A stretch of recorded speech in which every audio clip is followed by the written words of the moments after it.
صرف آج عوامل روانی فکری عوامل آپ کو بتاؤں جو معصومین نے بتائے ہیں.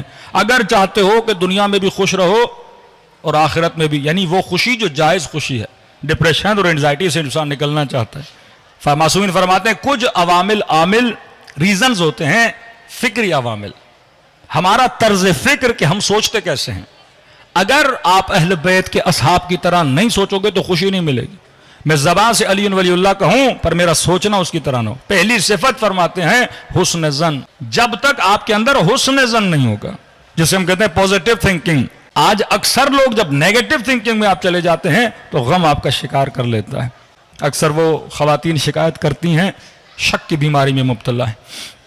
یہ شک نیگیٹو ہے کہ مولانا بچہ گھر سے نکلا، میں صبح سے شام تک پریشان ہوں کہ پتہ نہیں صحیح سالم آئے گا کہ نہیں آئے گا. 1 گھنٹہ ٹیلی فون نہیں آتا تو انسان پریشان ہو جاتا ہے، کہیں ڈکیتی تو نہیں ہو گئی، کہیں کچھ ہو تو نہیں گیا. اسے کہتے ہیں نیگیٹو تھنکنگ. اس سے آپ کی باڈی پہ اثر پڑتا ہے. فرمایا حسن ظن رکھو. سب سے پہلے مومن کے لیے حسن ظن رکھے. رسول خدا ایک جنگ میں، شاید جنگ احد ہے، کہتے ہیں جب زمین کھود رہے تھے تو کھودنے والے نے جب پتھر پہ وہ چیز لگائی تو وہاں سے ایک جرقہ نکلا، چنگاری نکلی. تو نبی نے چنگاری کو دیکھ کر بھی ایک پوزیٹو جملہ بولا کہ مجھے اس چنگاری کو دیکھ کے لگ رہا ہے کہ بڑی بڑی سلطنتیں گر جائیں گی اور اسلام کی حکومتیں کیا ہو جائیں گی، آگے بڑھ جائیں گی. نبی گرامی ایک جنازے پہ جا رہے ہیں، ایک مومن ایک مسلم کا جنازہ پڑھانے جا رہے ہیں. جتنے لوگ بیٹھے تھے اس مرنے والے کی برائی کرنے لگے. یہ بڑا جھوٹا تھا، یہ بڑا مکار تھا، اس کے اندر یہ صفت تھی، اس کے اندر یہ صفت تھی. رسول خدا نے فرمایا کیا کوئی بھی اس کے اندر اچھی عادت یا اچھی صفت نہیں تھی؟ کسی نے کہا یا رسول اللہ اس نے پوری زندگی میں 1 رات چوکیداری کی تھی مسلمانوں کے لشکر کی، اور ہمیں لگتا ہے یہ عمل اس نے بڑا اچھے سے انجام دیا تھا. نبی نے فرمایا سارے اعمال کو چھوڑو، شاید خدا اسی کا ایک عمل دیکھ کے اسے کیا بنا دے، جنتی بنا دے.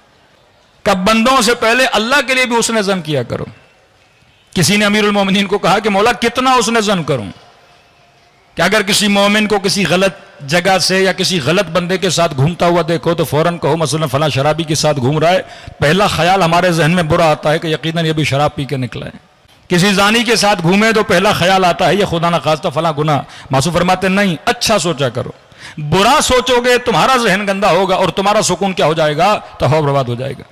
فرمایا پہلا خیال حسن ظن کا خیال کیا کرو.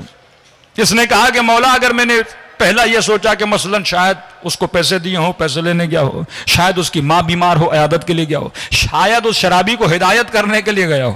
فرمایا چاہے اس نے برا کیا ہو لیکن تو نے کیا سوچنا ہے، اچھا سوچنا ہے. اب اس نے کہا کہ امیر المومنین اگر میں اچھا بھی سوچوں پھر بھی برا خیال ہے. مولا نے فرمایا 70 مرتبہ اچھے خیال کرو، 70 ٹائم اچھا سوچو اس کے لیے.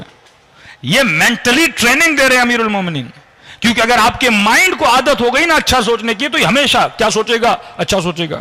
جس طرح آپ کے باڈی کے مسلز بلڈ ہوتے ہیں اسی طرح برین کے اندر بھی مسلز ہیں وہ بلڈ ہوتے ہیں. ایک بندہ جو ہمیشہ برا سوچتا ہے وہ ہمیشہ برا سوچتا رہے گا. کسی نے نیکی بھی کی کہے گا اس کا یقیناً کوئی مطلب تھا تبھی میرے ساتھ نیکی کر رہا ہے. کسی نے کوئی گفٹ دیا تو یقیناً اس کا مطلب ہے تبھی مجھے کیا دے رہا ہے، گفٹ دے رہا ہے. فرمانی 70 ٹائم اچھا سوچو.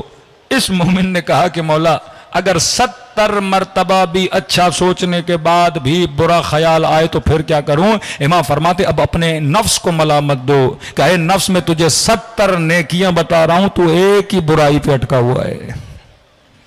پھر بھی اپنی طرف کیا کرو، رجوع کرو. جب تک پوزیٹو تھنکنگ ہمارے معاشرے میں پیدا نہیں ہوتی تب تک ہمارے اندر ڈپریشن. اکثر لوگ بیمار کیوں ہوتے ہیں؟ کیونکہ یہ نیگیٹو ہیں، یہ صرف برا سوچتے ہیں. بزنس کر رہا ہے سوچتا ہے کہ کہیں زیادہ میرا نقصان نہ ہو جائے. اب یہاں پہ اچھے اور برے سوچنے کی فرمایا اللہ نے عقل دی ہے، اپنے وجود کے اندر کیلکولیشن کیا کرو اور اس کیلکولیشن کے حساب سے اگر انسان سوچے گا تو انسان پر اللہ پہ توکل کرے گا. سب سے پہلے صحیح کیلکولیشن کر لی، اس کے بعد اللہ پہ توکل. اب اللہ پہ توکل کر کے سعی و کوشش کرو اور محنت کرو، خدا کیا عطا کرے گا؟ تجھے کامیابی عطا کرے گا.